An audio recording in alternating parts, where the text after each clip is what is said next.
pengendalian agregat dengan level. Pertama, Nafid. Yang kedua ada Muhammad Ziaul Rifki. Yang ketiga ada Muhammad Nawfal Fakhriza. Yang keempat ada Muhammad Syauqi Atillah. Yang kelima Muhammad Al-Mufti. Lanjut lagi.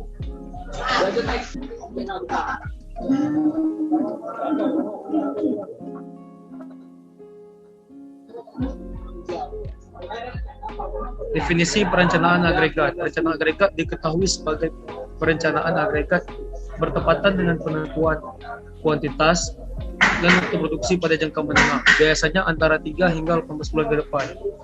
Perencanaan agregat adalah sebuah proses untuk mengembangkan rencana taktis guna mendukung rencana bisnis organisasi yang biasanya mencakup pengembangan analisis dan pemeliharaan rencana untuk penjualan total, produksi total, persediaan sasaran, dan sasaran jaminan inventory untuk kelompok produk.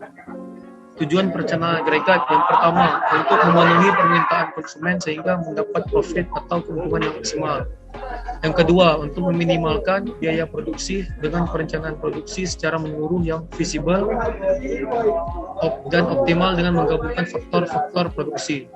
Yang ketiga, untuk meminimumkan biaya dengan melakukan penyesuaian terhadap perencanaan di tingkat produksi, tingkat tenaga kerja, dan tingkat persediaan, serta beberapa variabel yang lain yang tidak dapat dikendalikan.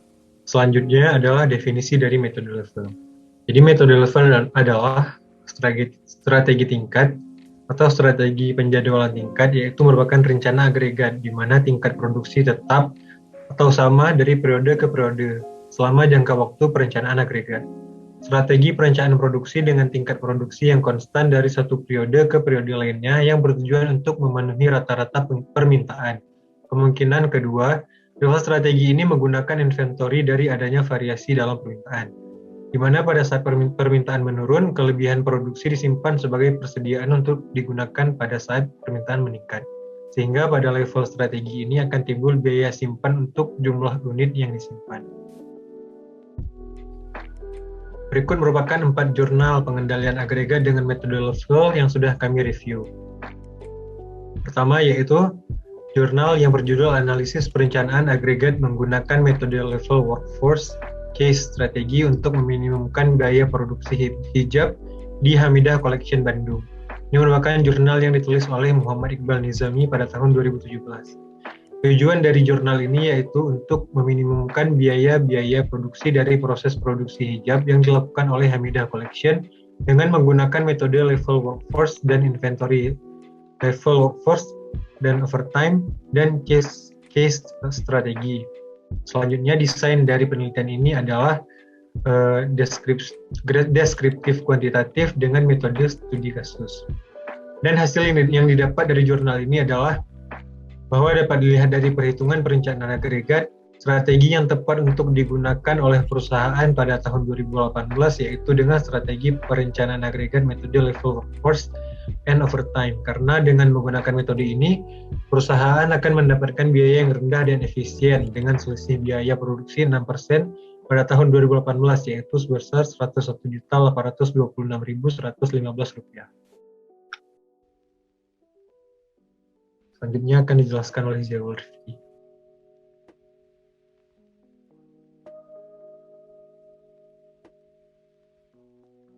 Kok masih mute, Ul? Oke lah. Ngapa ini lanjut dari sini aja berarti ya? Tinggal dikat kan? Kau bilang selanjutnya lu biar ini kayak dari situ aja. Selanjutnya akan dilanjutkan oleh Muhammad Ziaul Rifki.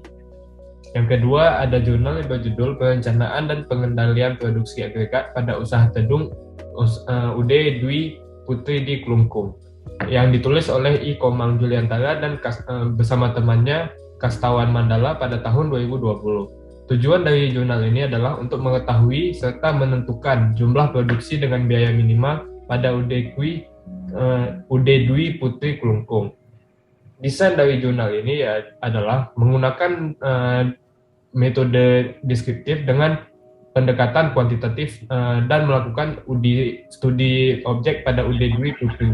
Kemudian hasil dari jurnal ini adalah dapat dilihat bahwa peramalan dengan metode exponential smoothing memberikan hasil yang memiliki standar error terkecil dengan nilai MAD sebesar 208.812, nilai MSE sebesar 61.843,5, dan nilai MAP atau Mean Absolute Percentage Error sebesar 7,97%. Pada perencanaan agregat diambil hasil dari metode C strategi dikarenakan hasil cost yang lebih rendah dibandingkan dengan metode level strategi. Baik, jurnal yang ketiga adalah Sony Supriyatna dan Mimin Aminah, analisis strategi pengembangan usaha kopi luwak, studi kasus UMKM Caru Kopi Ranca Bali Ciwidey Bandung. Purpose dari jurnal tersebut adalah mengetahui bauran pemasaran marketing mix yang telah diterapkan oleh UMKM Caru Kopi, mengidentifikasi dan menganalisis faktor lingkungan internal dan eksternal yang mempengaruhi strategi UMKM Caru Kopi. Yang ketiga, menyusun dan merekomendasikan alternatif strategi yang efektif dan efisien untuk UMKM Caru Kopi. Desain penelitian yang dipakai pada jurnal ini adalah kuantitatif serta kualitatif yang berkaitan dengan metode AHP, yaitu Analytical Hierarchy Process. Hasil dari penelitian tersebut adalah UMKM Caru Kopi memasarkan produknya melalui coffee shop. Harga yang ditawarkan oleh UMKM Caru Kopi yaitu Rp1.300.000 per kilogram. Dalam hal promosi, UMKM Caru Kopi telah melakukan aktivitas-aktivitas promosi, diantaranya pameran, brosur, dan publisitas. Faktor-faktor internal dan eksternal yang berpengaruh terhadap pengembangan UMKM Caru Kopi adalah kondisi finansial perusahaan, sumber daya manusia, sikap konsumen, teknologi informasi, dan lokasi. Alternatif strategi pemasaran yang dapat dilakukan oleh UMKM Caru Kopi diantaranya penguatan SDM pemasaran dan strategi integrasi ke depan. Baik, jurnal keempat adalah tentang Gesit Tarbani atau analisis perancangan agregat dengan metode heuristik. Purpose dari jurnal tersebut yaitu bertujuan untuk penelitian ini adalah untuk menghitung perkiraan permintaan dan untuk mengembangkan perencanaan produksi agregat untuk PT XYZ untuk memenuhi permintaan dengan biaya terendah. Jurnal ini memiliki desain penelitian ini menggunakan metode peramalan seasonal variation sebagai metode untuk meramalkan permintaan untuk periode berikutnya, serta menerapkan case strategi dalam melakukan perencanaan produksi. Karena strategi tersebutlah yang terpilih untuk tahun 2019 sebagai strategi terbaik.